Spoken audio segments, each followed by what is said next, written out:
దాదాపుగా 5 ఏళ్లుగా వైఎస్ఆర్ కాంగ్రెస్ పార్టీ ప్రభుత్వ పనితీరు చూశారు. ముఖ్యమంత్రి జగన్మోహన్ రెడ్డి గారి పనితీరు చూశారు. ఈనాడు ఆంధ్ర రాష్ట్రంలో పరిస్థితి ఏ విధంగా ఉందంటే, సగటు ప్రజలు మాట్లాడే భాష ఏమిటంటే, వైఎస్ఆర్ కాంగ్రెస్ పార్టీ ప్రభుత్వం ఎలా ఉందంటే, ఒక్క మాటలో చెప్పాలంటే, ఈ చేత్తో 10 రూపాయలు ఇచ్చి ఈ చేత్తో 100 రూపాయలు లాక్కునే ప్రభుత్వంగా ప్రజలు భావిస్తూ ఉన్నారు. నిరంతరం ప్రజల్లో తిరుగుతున్నప్పుడు నేను కానీ, నా కుటుంబ సభ్యులు కానీ, క్లస్టర్ ఇన్ఛార్జీలు కానీ, డివిజన్ ఇన్ఛార్జీలు, బూత్ ఇన్ఛార్జీలు, ప్రచారకర్తలు నిరంతరం రూరల్ నియోజకవర్గంలో తిరుగుతున్నప్పుడు కానీ, ఇతరత్ర పనుల మీద ఇతర జిల్లాలకు వెళ్ళినప్పుడు కానీ, ప్రైవేట్ కార్యక్రమాల్లో 10 మందిని కలిసినప్పుడు కానీ, ముఖ్యంగా సామాన్య కుటుంబాలు, పేద కుటుంబాలు, మధ్యతరగతి కుటుంబాలు, యువత అందరూ చెప్పే మాట ఒకే ఒక మాట, కుడి చేత్తో 10 రూపాయలు ఇచ్చి ఎడమ చేత్తో 100 రూపాయలు లాక్కునే ప్రభుత్వాన్ని. ఏమిటి దీనికి కారణం అంటే, ప్రజలందరి నోట్లోంచి వచ్చే మాట, కూరగాయల ధరలు పెరిగాయి, నిత్యావసర వస్తువుల ధరలు పెరిగాయి, కరెంటు ఛార్జీలు అయితే మామూలుగా కరెంటు తీగలు పట్టుకుంటే షాక్ కొడతాయి.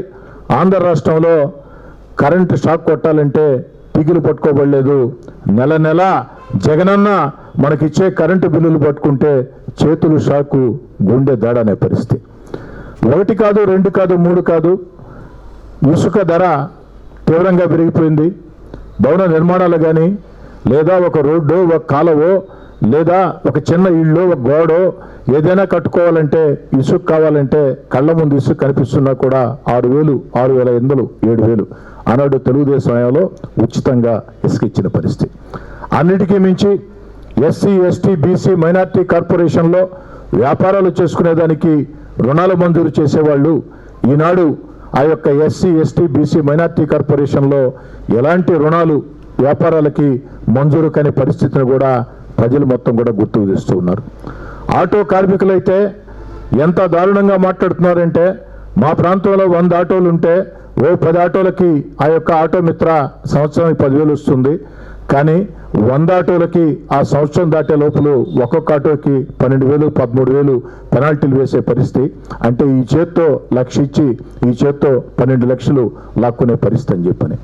అన్నిటికీ మించి అన్నా క్యాంటీన్, నిన్న 4 ప్రాంతాల్లో ఆత్మీయ సమావేశాలు జరిగితే ప్రజలను కలిసేదానికి వెళితే వాళ్ళ నోట్లోంచి వచ్చిన మాట, అయ్యా పేదవాడి ఆకలిని తీర్చే అన్నా క్యాంటీన్లు మూసివేయటం ఎంతవరకు సమంజసం? రేపు చంద్రబాబు గారు ముఖ్యమంత్రి అవుతారు, రాష్ట్రంలో తెలుగుదేశం పార్టీ, జనసేన అధికారంలోకి వస్తుంది, మేము సిద్ధంగా ఉన్నాం ఓటేసేదానికి. అధికారంలోకి వచ్చిన వెంటనే అన్నా క్యాంటీన్లు ప్రారంభించమని ప్రజల్లో వచ్చిన కోరిక. నిన్న సాయంత్రం ఒక మహిళ అడిగింది ఆత్మీయ సమావేశంలో, పక్కనుండే తమిళనాడు రాష్ట్రంలో జయలలిత అమ్మ క్యాంటీన్ పెడితే స్టాలిన్ గారు ముఖ్యమంత్రి అయిన తర్వాత జయలలిత గారు పెట్టారు కదా అని ఏమాత్రం భేషజాలకు పోకుండా అమ్మ క్యాంటీన్ అనేది పేదవాడి ఆకలిని తీర్చే క్యాంటీన్ ఖచ్చితంగా ఉండాలని అమ్మ పేరుతోనే, అమ్మ క్యాంటీన్ పేరుతోనే ఆ యొక్క నిర్వహిస్తూ ఉన్నారు. ఆంధ్ర రాష్ట్రంలో అన్న ఎన్టీఆర్ పేరుతో క్యాంటీన్లు పెట్టారు. ఒకవేళ ఆ పేరు జగన్ గారికి ఇష్టం లేకుంటే జగనన్న క్యాంటీన్ పెట్టి నడిపి ఉండొచ్చు కదా. అలా కాకుండా ఈ యొక్క అన్న క్యాంటీన్లు మూసివేసి పేదవాడి కడుపు కొట్టడం ఎంతవరకు సమంజసమైన పరిస్థితి. అంతేకాదు రంజాన్ తోఫా కానీ, క్రిస్మస్ కానుక కానీ, సంక్రాంతి కానుక కానీ వచ్చే పరిస్థితి లేదు. ఆర్టీసీ ఛార్జీలు ఎన్ని రెట్లు పెరిగాయో తెలియదేం కాదు. అదేవిధంగా భూములు అమ్మాలన్నా కొనాలన్నా కూడా రిజిస్ట్రేషన్ ఛార్జీలు 1 కాదు, 2 కాదు, 3 కాదు, ఏ మూలకెళ్ళినా ఎక్కడికి వెళ్ళినా ప్రతి ఒక్కరి నోట్లోంచి వచ్చే మాట అధిక ధరలు, అధిక పన్నులు.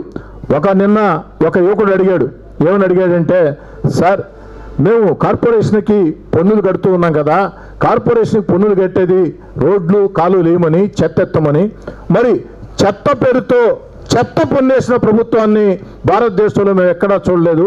ఒక ఆంధ్ర రాష్ట్రంలో వైఎస్ఆర్ కాంగ్రెస్ పార్టీ ప్రభుత్వమే, జగన్ గారి ప్రభుత్వమే చెత్త మీద పన్నేసినటువంటి పరిస్థితి. ఇక ఉద్యోగస్తులైతే 1 కాదు, 2 కాదు, పారిశుధ్య కార్మికులు కానీ, అంగన్వాడీ కార్యకర్తలు కానీ, అదేవిధంగా మామూలు ఉద్యోగస్తులు కానీ, ప్రతి ఒక్కరిలో కూడా ఒక తీవ్ర అసహనం.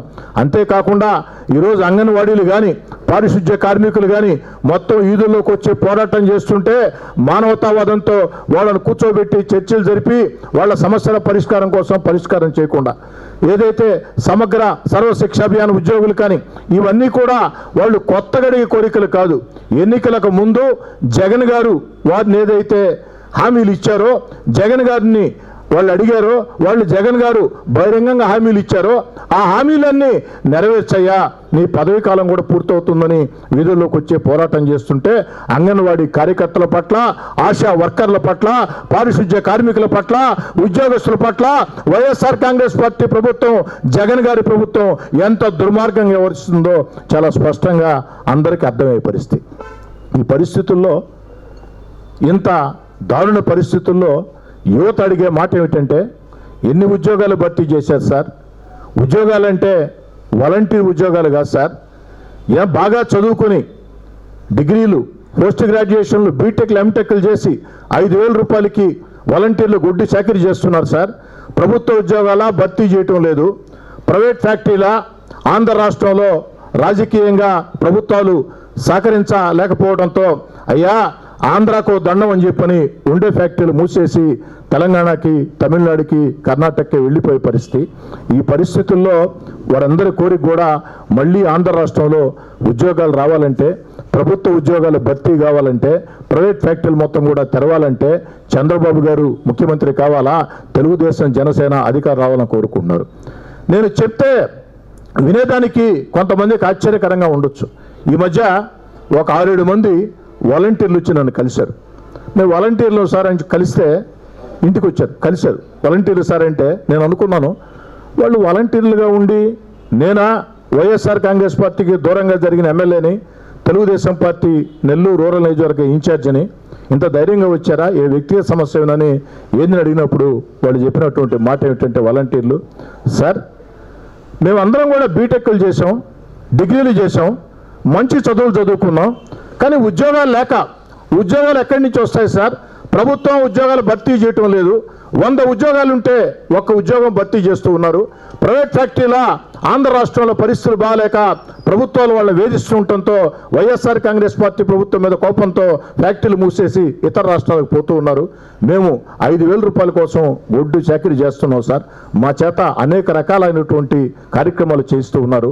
మా అందరి కోరిక ఒకటే సార్, వాలంటీర్లకు అందరూ కూడా మేము చెప్తున్నాం, 5,000 రూపాయల జీతంకే జీవితకాలం పనిచేసే ఈ వైఎస్ఆర్ కాంగ్రెస్ పార్టీ ప్రభుత్వం మనకొద్దు.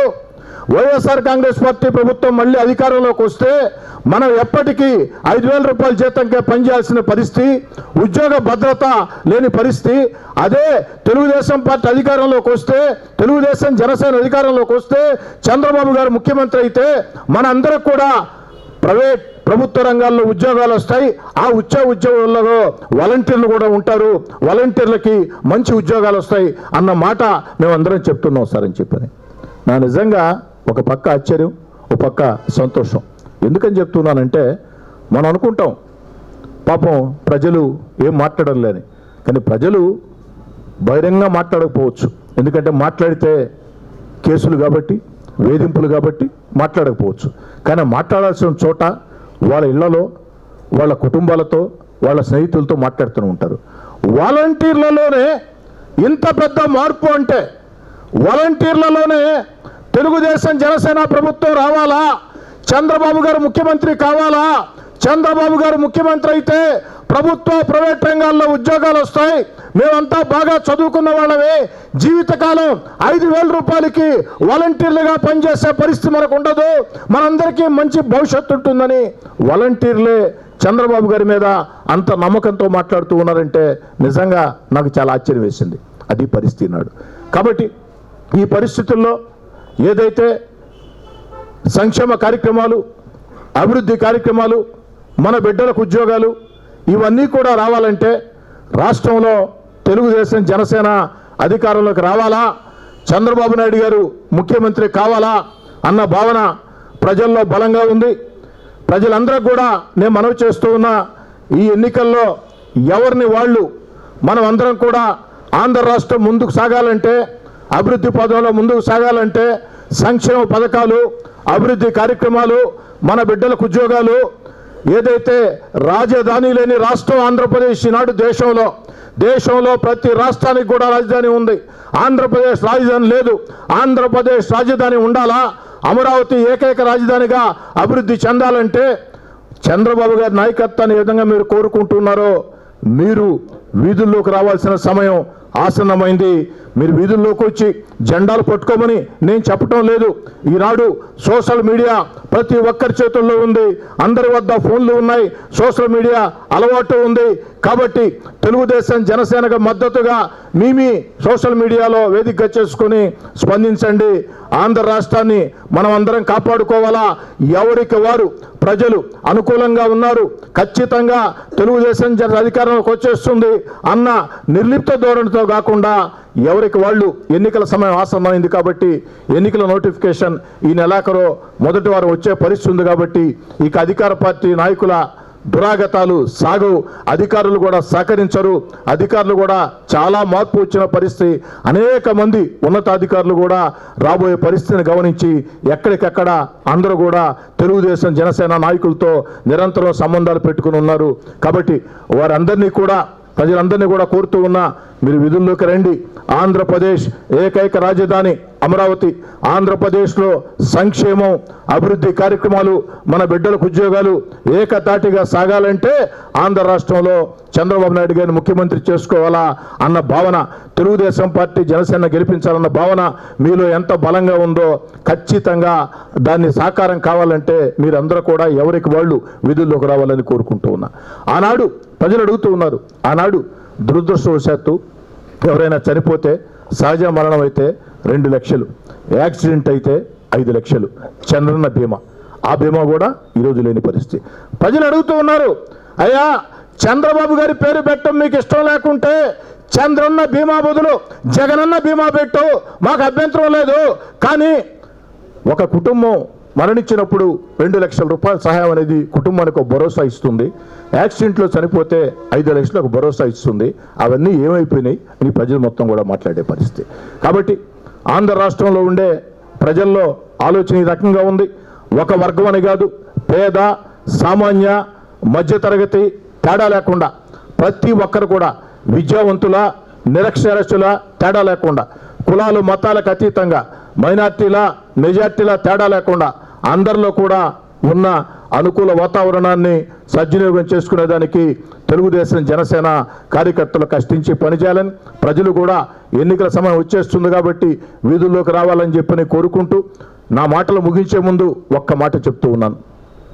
మామూలుగా వ్యాపారస్తులు వ్యాపారాలు చేసుకుంటూ ఉంటే ఏదో ఎన్నికలు వచ్చినప్పుడు లేదా ఏదైనా కార్యక్రమాలంటే రాజకీయ నాయకుడికి తమ వంతుగా సహాయం చేస్తూ ఉంటారు. వ్యాపారస్తులు, అది ఆంధ్ర రాష్ట్రమే కాదు, భారతదేశంలో ఎక్కడైనా సరే వ్యాపారస్తులు వ్యాపారాలు చేసుకుంటూ తమకు ఇష్టమైన నాయకుడికి, ఇష్టమైన పార్టీకి ఎన్నికల వేళ వాళ్ళ శక్తి కొద్దీ సహాయం చేస్తుంటారు. దానికి రాజకీయ నాయకులు సంతోషపడుతూ ఉంటారు. కానీ వైఎస్ఆర్ కాంగ్రెస్ పార్టీ ప్రభుత్వంలో పరిస్థితి ఏమిటంటే వ్యాపారస్తులు కష్టించి వ్యాపారాలు చేసుకుంటే ఆ వ్యాపారాల ఆదాయాల్లోకి వస్తూనే వైఎస్ఆర్ కాంగ్రెస్ పార్టీ ప్రభుత్వ పెద్దలు వెళ్ళి ఆ వ్యాపారాలను స్వాధీనం చేసుకుని మీ కుటుంబ ఖర్చులకు మేము ఇంత ఇస్తాం అని చెప్పే పరిస్థితి ఇక్కడే వచ్చింది. నేను మళ్ళీ చెప్తూ ఉన్నా, వ్యాపారస్తులు కష్టించి వ్యాపారాలు చేసుకుంటే వ్యాపారాల్లో మంచి ఆదాయాలు వస్తూ ఉంటే ఆ వ్యాపారాలను వైఎస్ఆర్ కాంగ్రెస్ పార్టీ ప్రభుత్వ పెద్దలు, ప్రభుత్వ నాయకులు స్వాధీనం చేసుకుని వారిని తరిమేసి వారికి మీ కుటుంబాల ఖర్చులకి ఇదిగో డబ్బులని వీళ్ళు ఇచ్చే పరిస్థితి. ఇది ఎక్కడ న్యాయం అర్థం కావట్లే. ఈరోజు సిలికా ఉంది. సిలికా నమ్ముకున్నటువంటి గూడూరు సోదరులు ఎంతోమంది గత ఎన్నికల్లో వైఎస్ఆర్ కాంగ్రెస్ పార్టీ కోసం కష్టం చేశారు. ఎన్నికలైన వెంటనే సిలికాని వైఎస్ఆర్ కాంగ్రెస్ పార్టీ పెద్దలు, వైఎస్ఆర్ కాంగ్రెస్ పార్టీ అగ్రనేతలు, వైఎస్ఆర్ కాంగ్రెస్ పార్టీ అధినేత మొత్తం స్వాధీనం చేసుకున్న పరిస్థితి. అదేవిధంగా ఇసుక ఏం జరిగిందో మీకు తెలుసు. ఇసుక ఎవరు చేస్తున్నారో మీకు మొత్తం కూడా తెలుసు. అన్నిటికీ మించి బాధాకరం ఏంటంటే క్వాడ్జ్ అనేది 30 ఏళ్లుగా 40 ఏళ్లుగా క్వాడ్జికి కనీస ధర లేక కొన్ని వందల మంది ఆ క్వాడ్జిని నమ్ముకుని ధర ఉన్నా లేకున్నా ఏదో కుటుంబాల ఖర్చులకు వస్తే చాలని చెప్పి క్వాడ్జీ మీద ఆధారపడి జీవించే పరిస్థితుల్లో ఈరోజు అంతర్జాతీయ మార్కెట్లో క్వాడ్జీకి దాదాపు 20 రెట్లు 15 రెట్లు ధర పెరిగిన పరిస్థితుల్లో ఆ కుటుంబాలన్నీ కూడా 30 ఏళ్లుగా 40 ఏళ్లుగా మనం కష్టాలు పడ్డాం, ఇబ్బందులు పడ్డాం, దేవుడి దయతో క్వాడ్జీకి మంచి రేటు వచ్చింది, మనం బాగా జీవితంలో స్థిరపడచ్చు అనుకుంటే ఆ క్వాడ్జీ మైన్లు మొత్తం కూడా స్వాధీనం చేసుకుని ఇష్టారాజ్యంగా క్వాడ్జీని కొల్లగొడుతూ, నిబంధనల విరుద్ధంగా క్వాడ్జీని కొల్లగొడుతూ, వేరే వాళ్ళకి పర్మిట్లున్నా మిమ్మల్ని ఎత్తని మేమే ఎత్తుకోవాలా, మీరు ఎత్తితే ఇదిగో పోలీసులు, ఇదిగో రెవెన్యూ, ఇదిగో మైనింగ్, మేము మాత్రం పర్మిట్లు ఉన్నా లేకుండా ఎత్తుకుని ఆ కుటుంబాల పరిస్థితి ఏమిటంటే ఎంత దారుణం అంటే మీకు 2000 ఇస్తాం టన్నుకి. ఆ టన్ను తీయాలంటే ఎంత ఖర్చు అవుద్ది, కానీ అమ్మేది మాత్రం 26,000, 30,000, 40,000 ఆ యొక్క దాన్ని బట్టి. ఇది ఎక్కడ విచిత్రం అండి, నాకు అర్థం కావటం లేదు. పాత్రికేయ మిత్రులను అడుగుతూ ఉన్నా, ఇదే పరిస్థితి కొనసాగితే మళ్ళీ వైఎస్ఆర్ కాంగ్రెస్ పార్టీ ప్రభుత్వం అధికారంలోకి వస్తే క్వాడ్జీ వ్యాపారాల మీద స్వాధీనం చేసుకున్నాం, రేట్లు వచ్చిన తర్వాత క్వాడ్జీ ఓనర్లను తరివేశాం, ఇసుక ఏదైతే మేము స్వాధీనం చేసుకొని చేసాం, ప్రజల్ని ఎత్తినంత భారం వేశాం, ఏదైతే సిలికా మేము స్వాధీనం చేసుకున్నాం, అసలు ఓనర్లను తరివేశాం, అయినా ప్రజలు మాకు ఓటేశారు, ఈసారి మంచి మంచి స్థలాలు ఎక్కడ ఉన్నాయో చూడండి, మంచి మంచి బిల్డింగ్లు ఎక్కడ ఉన్నాయో చూడండి, ఆ ఓనర్ దగ్గరికి వెళ్ళి 10 రూపాయలు వస్తూనే 2 రూపాయలు ఇస్తాం, రిజిస్ట్రేషన్ చేయాలా, చేయకుంటే ఊరుకో అనే పరిస్థితి వస్తుంది. కాబట్టి పాత్రికేయ మిత్రులారా, ప్రజలారా ఆలోచన సాగించాలని చెప్పని ఈరోజు ఇరిగేషన్ ప్రాజెక్టులు దేవుడెరుగు, కాలువల్లో పూడికి తీసే పరిస్థితి లేదు. ఇరిగేషన్ ప్రాజెక్టులు దేవుడెరుగు, కాలువల్లో పూడికి తీసే పరిస్థితి లేదు. అన్నిటికీ మించి ఆంధ్ర రాష్ట్ర రైతులు దేశంలోనే, ఆంధ్ర రాష్ట్రంలో కౌలు రైతుల ఆత్మహత్యలో ఆంధ్ర రాష్ట్రం 2వ స్థానంలో ఉంటే, రైతుల ఆత్మహత్యల్లో ఆంధ్ర రాష్ట్రం దేశంలో 3వ స్థానంలో ఉంది. అన్నిటికీ మించి రైతుల అప్పుల్లో మాత్రం ఆంధ్ర రాష్ట్రం 1వ స్థానంలో ఉంది. కాబట్టి ఈ పరిస్థితుల్లో ప్రజలందరూ ఆలోచన చేయాలని చిట్ట చివరి మాట, ఇటీవల కాలం 4 రోజుల నుంచి చాలామంది వైఎస్ఆర్ కాంగ్రెస్ పార్టీ ఎమ్మెల్యేలు, ఎంపీలు మీడియా ముందుకు వచ్చి తమ బాధలు చెప్పుకుంటూ ఉన్నారు, మాట్లాడుతూ ఉన్నారు. పత్రికా విలేకరులను అడుగుతూ ఉన్నాను నేను, ఏం సార్ ఈ మాటలు సంవత్సరం క్రితం మీకు ఎన్నట్టు లేవా? సంవత్సరం క్రితం 16 నెలల అధికారాన్ని వదులుకుని ఇదే కార్యాలయంలో మీ అందరి సాక్షిగా వైఎస్ఆర్ కాంగ్రెస్ పార్టీ ప్రభుత్వ పెద్దల వేధింపులను ఎదుర్కొంటూ పోరాటాలు చేస్తూ వైఎస్ఆర్ కాంగ్రెస్ పార్టీ తీరు గురించి, జగన్ గారి తీరు గురించి, సలహాదారుడు సజ్జల రామకృష్ణారెడ్డి తీరు గురించి ఇదే కార్యాలయంలో చాలాసార్లు మాట్లాడుకున్నాం సార్. పోరాటాల సందర్భంగా, కార్యకర్తల సమావేశాల్లో, విలేకరుల సమావేశాల్లో. ఏడాది క్రితం గత జనవరిలో నేను ఏమి చెప్పానో ఈరోజు 4 రోజులుగా అనేక మంది ఎమ్మెల్యేలు, అనేక మంది ఎంపీలు అదే మాటలు చెప్తూ ఉన్నారు సార్. ఒక్కసారి ఆ మాటల్ని గుర్తుకు తెచ్చుకోవాలని చెప్పని కూడా కోరుకుంటూ, ఈ వీడియో కనుక మీకు నచ్చినట్లయితే లైక్ చేయండి, షేర్ చేయండి, కామెంట్ చేయండి మరియు సబ్స్క్రైబ్ చేయండి. చూస్తూనే ఉండండి లిమ్రా టీవీ.